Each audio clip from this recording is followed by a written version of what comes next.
How's it going, everybody? Today, we're talking about the fear of a market crash in the car business, impending sales numbers going down, inventory piling up, all different types of things that are happening in the marketplace that we want to educate you on. I'm going to bring in Bonnie Simon from my team, who she is a master of research, and she does a lot of research on these types of things to help you get the right information so you can make the best moves for yourself. And we're going to start talking about that right now. Welcome back to the channel. Today, we are going to be talking about the car market and what's going on, and we hope to provide you with some information to help you make your next move. I've got Bonnie Simon with me today. Bonnie, how are you doing? Oh, I'm just fine. Yes. Good. Yeah, everything's it's interesting to watch what's been going on. And you're working from home. I'm working from home like everybody else. You know, halfway through this thing, about 2 or 3 weeks ago, we're getting inundated with news and clippings and messages, and we've got this one report that you researched about fear of an impending car crash collapse grips the auto industry. Yeah. I think here it's important to state right off that we cannot predict the future. Yeah. There is a fear of a collapse, and it makes great news, but that doesn't necessarily mean it's going to happen. Yeah. When they talk about this fear of collapse, what they're afraid of is that there's going to be a lot of inventory, which of course would drive, supply and demand, that would drive the price down, and that that this would put pressure on the prices. So let me try to explain. So when you lease a car, you sign something that basically says, I'm going to lease this car. It's going to be this much every month. And at the end of the term, I can buy this car and it gives you a number. So that number, they're just projecting into the future. We think at that time, in 3 years or 36 months or however long, that car is going to be worth X amount. And most of the time they're pretty close on. Occasionally it's, too high or too low. But what they're concerned about here is that there's all those lease contracts out there, and they're all going to come due, and they're going to have anticipated that the cars are worth way more than they're actually worth at that point. Interesting. Yeah. And, another thing that's happening is that all of the auctions in the country slowed sales. They basically closed physically. So, we're still able to buy vehicles there on the internet, but, there's lots of places that just aren't selling anything. And so when you talk about 2 to 3 different auction houses in every state, that number starts to get massive really quick, and the inventory is just piling up. Right. And so that if the prices, that's what they mean by the price collapse, that we would get to this point where the cars are worth less than they've anticipated. People are buying them for a lot less, and all of their projections are wrong. So that's going to create problems for these corporate entities that, the funding arms of the car manufacturers. Right. Well, let's talk about this for a second too. So basically, inventory is piling up. The economy runs on supply and demand. So when there's a lot of supply and very little demand, just like you're seeing with gasoline right now, the prices are hypothetically going to go down. Now, we have yet to see that. And like Bonnie said earlier, we can't predict the future, but we are keeping our eye on it so that you don't make a move too fast to do something before we hit the bottom, or we don't want you also to miss out on something. So it's like playing this little game of, when do you get in if you need a car right now?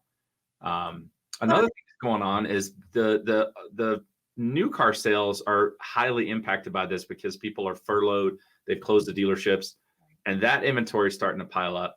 Bonnie, share with us a little bit. What are the manufacturers doing to help people get a vehicle right now?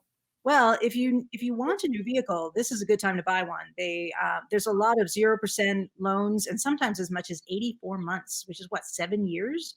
Or I think I'd have to do math. Like, we don't do that many 84 months. 7 years. Yeah. 7 years of free money to borrow, basically. So if you're in the market for a new car, you're probably never going to see another. I mean, again, we can't predict the future. I don't want to say I'm predicting the future, but you probably never see another deal like that. That's to be able to borrow the money without having to pay to borrow the money can save you several $1,000s over the course of that time. And of course, it'll keep your monthly payments down as well. So $394 a month. $394 a month for a $30,000 car. $1,000 vehicle. Something like a Mazda or something like that, they those are that's a really unheard of that it would that you could you could pay that little per month for that vehicle. Yeah, and it's 0% interest, so you're really not paying any interest on the vehicle. Right. Right. Another thing that's going on is Volkswagen, and we don't represent any make, but I just know this from dealing with some of the dealers, is that they're making your first payment right now. They've got the sign and drive going on. So even if you hear a lot of 0% and stuff for the purchases of vehicles, but leases aren't affected that way. Right. However, Volkswagen will make your first payment up to $500. So if you sign up for a lease right now, they'll make your first payment up to $500, and you will only have 35 payments for that lease. Yeah. That so $500 isn't it's nothing to sneeze at. Right. It's really a lot of money when especially when you're looking at buying a car, which is going to be expensive. It may be a small percentage of the total price, but right now, $500 might be a big deal, especially Right. if you've been furloughed or laid off. Yeah. Okay, there's something else going on in the industry with lenders right now. In lots of cases, they are doing things to back people there's two different phases, right? People who want to buy a car right now and people who are currently in a loan. Right. So if you're currently in a loan, what I can tell you is that you should call your lender and see what actions they're taking to help you in your current situation. For example, there's a lender in my town that is letting people waive April, May, and June payments. Or, I'm sorry, defer those payments. So they're just going to make your loan a little bit longer, and you can skip April, May, and June. You're not going to owe them all at once. You'll just have a loan that's going to be 3 months longer. But they already are aware of that, and they're making that available to all their clients. So Bonnie, share with us what people are also doing about the time frame for if they purchase a car right now. When are their first payments due? The first payments when they are due is dependent upon on what manufacturer it is or who your lender is. But in some cases, they're being deferred, like you wouldn't have a first month's payment. But I wanted to comment on that, what you just said about the 120 days, that's 4 months. And so if you need a car right now and you're concerned that you won't, that you're going to be laid off for 4 months, this gives you a little bit of flexibility that you can still buy the car and be confident that you're not going to end up like the car's not going to end up getting repossessed in July, because if you need to, you can defer the payments until some of the stuff is over and you're able to get back to work. Right. So I'm doing a deal this week on a truck, and they'll take delivery this week. They won't have a payment for 4 months. 4 months. I mean, it sounds crazy, but Wow. that's the truth. So it gives you time to breathe. It gives you time to allow this pandemic to end, and then for the business to pick back up, and you'll be able to make your payments on time. One of the things I wanted to add was that as I talk to people, I'm noticing that a lot of people they're nervous about actually going forward and buying the car. That they need a car, they've picked out a car, but to actually sign the paperwork and say, yeah, I'm going to make a commitment to this vehicle, they're nervous about that right now. And with good reason. I mean, a lot of people aren't really sure what's happening with their jobs, but the manufacturers and the lenders have put stuff into place to try to soothe that anxiety, that you can get the car that you need and not incur the anxiety that might come along with it being uncertain about how you're going to pay for it until some of these lockdowns are over. So if you're finding that you need a car, go ahead and look into it. Like there are ways to get over that hump of making sure that you can actually get the car and it's all going to be okay. I love that point, Bonnie. What I'd like to add to it is this is a time for research, so this week we did a Zoom call with a client, walked around their trade-in, got in the trade-in with him, figured out all the numbers over Zoom, and helped him make a decision on a new lease for himself. Yes. So if you're in the market for a car, I didn't want to make this a big sales video, but there's ways to do it without leaving your home, and we can help you with those decisions, or you can do it wherever you are in the country with your particular dealer. However, we're finding that this is going to be a major shift in the industry, and we're going to be doing a lot of stuff this way. Yeah, I think that is true. But that's good. I mean, it'll make it a lot easier for people to, if you're busy, and a lot of people are busy a lot of the time, this will be an easier way to. We've always been able to save you a lot of time over doing your own shopping but this is going to make it even easier. Yeah. And that's great, because this has just been such an uncertain time. People are wondering. People are calling me about deals. Are there any deals? Are there any deals? And I'm like, yeah, it's paramount right now to at least investigate your situation, because the cars are piling up on the used end. And now that the governor's given this release date of April 26th, they're going to start easing the restrictions. People are going to run out and start buying this stuff. So, if you were thinking about this, it's a really good time to at least investigate it and look at the numbers and make a decision for yourself. Yeah, that one of the things I've been telling my clients is that, well, you're not going to get a car for nothing. I mean, it's still going to be worth quite a bit, but sometimes they're coming down. Like I have a client who was interested. She wants a mid-size SUV or smallish SUV, and so we looked at some of the vehicles that are usually less expensive, but a lot of times people who are interested in those SUVs are also interested in a Toyota or a Honda, but they're outside of the price range. At this moment, it's worth looking at the Toyota and the Honda. Yeah. They have come down just enough to be in your price range. Now, it's not going to be at the bottom of the price range. It's still a Toyota or a Honda. People, there's still high demand for it, but at this particular moment, you may be able to get it a little bit less expensive than you normally would. So it's worth looking into.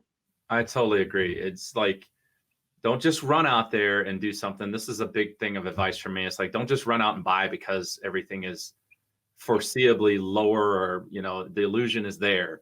Right. That's saying it's a good time to investigate it. It's a good time to say, yep, I am in the market. Let me see what those numbers look like, and then make a decision, not just because it's 84 months at 0% or 120 days for your first payment, but because it actually fits what you're trying to do in your budget. Right. Right. Yeah, that bit about the budget is still very important. That these things are to help you feel more comfortable with commitment, not to encourage you to, to do something. Like, we never want you to make a financial decision that's not good for your situation. That's not what we're advocating.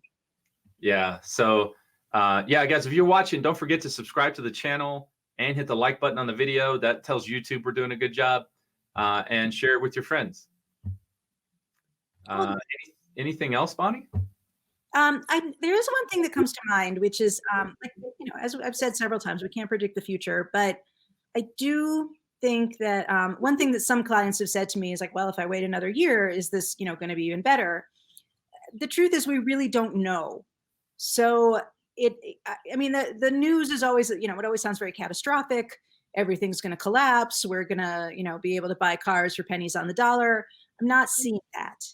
That what I'm seeing is that the prices have come down a little bit, not, enough to look at the RAV4, but not enough to say, well, I was going to buy a Chevy Spark, but now for the same price, I'm going to be able to get, a Mazda CX-5. Like that's not a reasonable expectation. It is not a reasonable expectation. I thank you for sharing that, because, yeah, I mean, they're not going to go for $1, but it's definitely a time to just investigate it. That's the whole thumbnail, was like, is the car market crashing? What you need to know to make your best move. This is what we're talking about. Investigation, research, get the right answers so that you can make a decision for your specific need, not just run with the crowd, right? Right. And we excel at helping people do that research. We do. One other thing I want to point out now, gas prices, Bonnie. Oh, yeah. Nobody's going anywhere. I mean, nobody's driven for 4 or 5 weeks. So this is going to linger on for a while. I'm not a futures predictor when it comes to stocks and bonds and trading and oil prices. If any of you have any insight on that, post it in the comments, because we'd like more education on that. But for that person that was going to buy a big truck and was holding off because of gas prices, I don't know how long this is going to hang over to where they can get gas for $1.50 for 2 or 3 years. But those are some things that require more research. So if you're thinking about buying a big vehicle that gets 15 miles to the gallon or less, you might want to get into some research or find somebody that can give you the right information on the futures of oil, because that's going to give us a better indicator on how much the gas prices are going to be. Yes, I think that is true. That would be an interesting video to do, to learn a little bit about Yeah. Yeah, because we don't specialize in gas prices. Like we're not oil industry analysts, but I'll bet there's some interesting articles out there. Yeah. If you want other videos on the car business, go ahead and click on any of the links that we've got on the end screen here. Thank you for joining us today. This is Ronnie Haskins and Bonnie Simon. Have a great day.